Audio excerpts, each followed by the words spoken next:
Share market तो सट्टा है, शेयर मार्केट तो जुआ है, शेयर मार्केट में इन्वेस्टमेंट करना इस्लाम में हराम है। ये बातें तो आपने जरूर सुनी होंगी, लेकिन क्या कभी आपने ये जानने की कोशिश की है कि आखिर शेयर मार्केट होता क्या है? तो चलो आज एक छोटी सी एग्जांपल के साथ समझाता हूँ। सपोज मेरे पास एक खाली दुकान है जिसमें मुझे किराना स्टोर ओपन करना है, जैसे गेहूं, चावल, दाल वगैरह।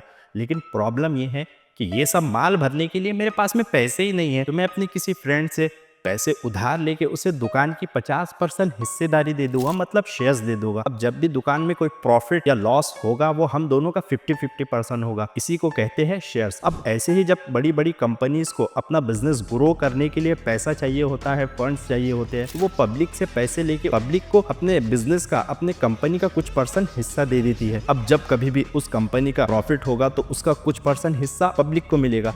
अब जब कभी उस कंपनी का लॉस होगा तो उसका कुछ परसेंट हिस्सा पब्लिक को सहना पड़ेगा। इसी को कहते हैं शेयर मार्केट। अब ये हराम है या हलाल, ये सीखने के लिए आपको ये समझना होगा कि आप कौन सी कंपनी में इन्वेस्टमेंट कर रहे हो। अगर उस कंपनी का बिजनेस हराम कामों का है, जैसे अल्कोहल, सिनेमा, पिगमेंट वगैरह, तो इस तरह की कंपनी में इन्वेस्टमेंट करना, इस तरह की कंपनी के शेयर खरीदना हराम है।